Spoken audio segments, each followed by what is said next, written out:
2023 সালে বিশ্বব্যাপী সম্পদের পরিমাণ ছিল 477 ট্রিলিয়ন মার্কিন ডলার, যা বছর ব্যবধানে বাড়ে সোয়া 4% উপরে। আর এই দৌড়ে এগিয়ে উত্তর আমেরিকা, এশিয়া প্যাসিফিক ও পশ্চিম ইউরোপ। বর্তমানে এই তিন অঞ্চল ধারণ করছে মোট সম্পদের 90%। বোস্টন কনসাল্টিং গ্রুপের প্রতিবেদনে এসব তথ্য উঠে এসেছে। ডিজাইন, এলিগেন্স, বিউটি, সেরা পণ্য সবার জন্য জেভিকো। বহুমাত্রিক আর্থিক ব্যবস্থা ও সম্পদ বাড়ানোর প্রতিযোগিতায় মত্ত মহাদেশগুলো, যে দৌড়ে এগিয়ে উত্তর আমেরিকা, এশিয়া প্যাসিফিক ও পশ্চিম ইউরোপ, যারা ধরে রেখেছে মোট সম্পদের 90%।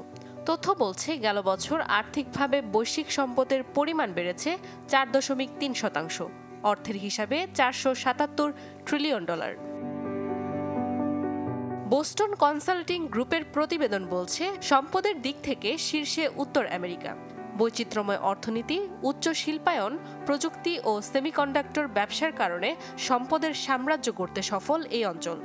রয়েছে শক্তিশালী পুঁজিবাজার ব্যবস্থা। গেল বছর মহাদেশটির মোট সম্পদের পরিমাণ ছিল 169 ট্রিলিয়ন ডলার, যা 2028 সালের মধ্যে 6% বেড়ে হতে পারে 227 ট্রিলিয়ন ডলারে। এরপরে আছে এশিয়া প্যাসিফিক অঞ্চল। পর্যটন শিল্প সহ নানা অর্থনৈতিক কর্মকাণ্ডে বরাবরই এগিয়ে এই মহাদেশ।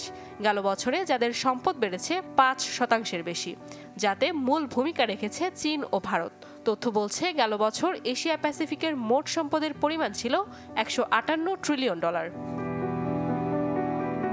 সম্পদের হিসেবে তৃতীয় অবস্থানে পশ্চিম ইউরোপ অঞ্চল, যার পরিমাণ 103 ট্রিলিয়ন ডলার।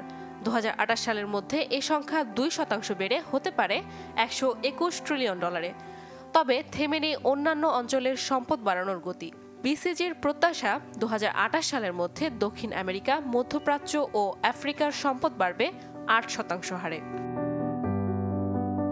2028 সালে বৈশ্বিক সম্পদের পরিমাণ দাঁড়াবে 627 ট্রিলিয়ন ডলার, প্রবৃদ্ধি হতে পারে 6%।